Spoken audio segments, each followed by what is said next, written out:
मैं आज खास घास लेकर आया हूँ जिसे खा के तुम्हें बहुत अच्छा लगेगा। भोला अक्सर अपने दिल की बातें आके तुलसी से करता था, क्योंकि उसके घर में तुलसी के अलावा और कोई न था। वो उसके पास आता, उसके सर पे हाथ फेरता और उससे प्यार जताता, जिससे तुलसी को भी बहुत अच्छा लगता था। वो भी अपने मालिक से बहुत प्यार करती थी। तुलसी, बड़ा ही गर्व होता है मुझे तुम पे।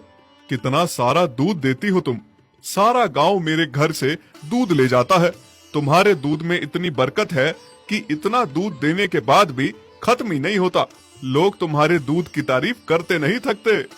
तुलसी मालिक के मुंह से तारीफ सुन के बहुत खुश हो रही थी। भोला के घर में हर रोज गांव वालों की दूध लेने के लिए लाइन लगी होती और भोला उन्हें दूध नाप के देता। पर कोई था जिसको इस बात की बहुत जलन थी। भोला के ही पड़ोस में एक औरत थी जिसका नाम गंगा था। वो एक आंख से अंधी थी। उसको भोला और उसके कारोबार से बहुत जलन थी और वो तुलसी से भी बहुत जलती थी। गंगा के पास भी एक गाय थी जो थोड़ा सा ही दूध देती थी, लेकिन कोई उसके घर से दूध लेना पसंद नहीं करता था। सभी गांव वालों को उस पे शक था कि वो एक आंख वाली डायन है, काला जादू टोना जानती है।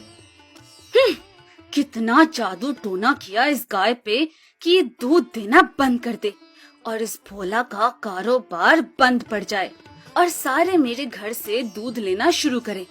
पर इस भोला और इसकी गाय की किस्मत पता नहीं कहां से लिखवा के आए हैं।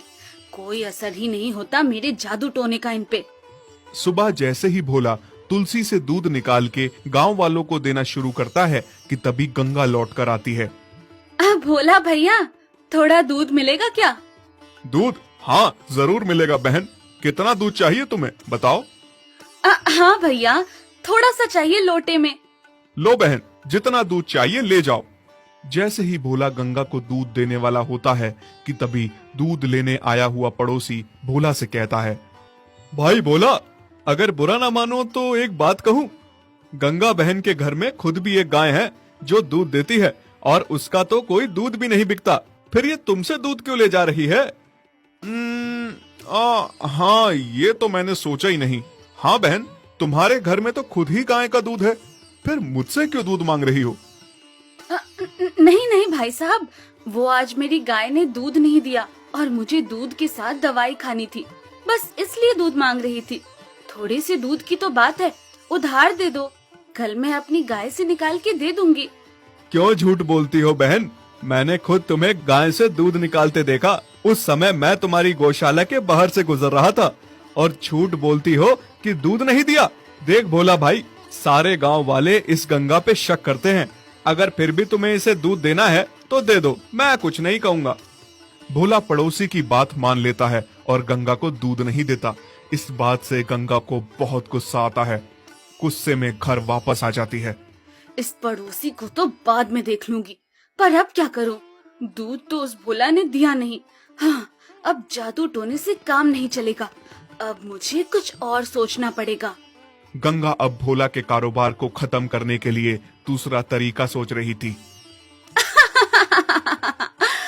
बस अब रोज एक खुराक तुलसी को उसके चारे में देनी है, जिससे तुलसी को खूनी दस्त हो जाएंगे और धीरे धीरे करके ये दस्त इतने बढ़ जाएंगे कि तुलसी कमजोर हो जाएगी और दूध देना बंद कर देगी।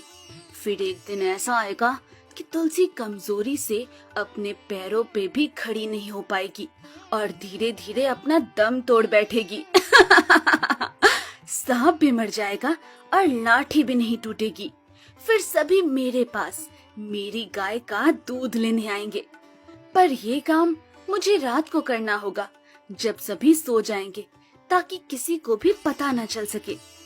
जैसे ही सब सो जाते हैं, रात को गंगा भोला की गौशाला में जाती है और तुलसी के चारे में खूनी दस्त वाली दवाई मिला देती है। तुलसी उस चारे को खा लेती है और सुबह तुलसी की तबीयत खराब हो जाती है। उसे दस्त आने लगते हैं। फिर जैसे ही भोला दूध निकालने आता है, तुलसी पहले के मुकाबले उस दिन कम दूध देती है। तुलसी, क्या बात है, आज तुमने कम दूध दिया? क्या हुआ? अरे ये क्या, तुम्हें तो दस्त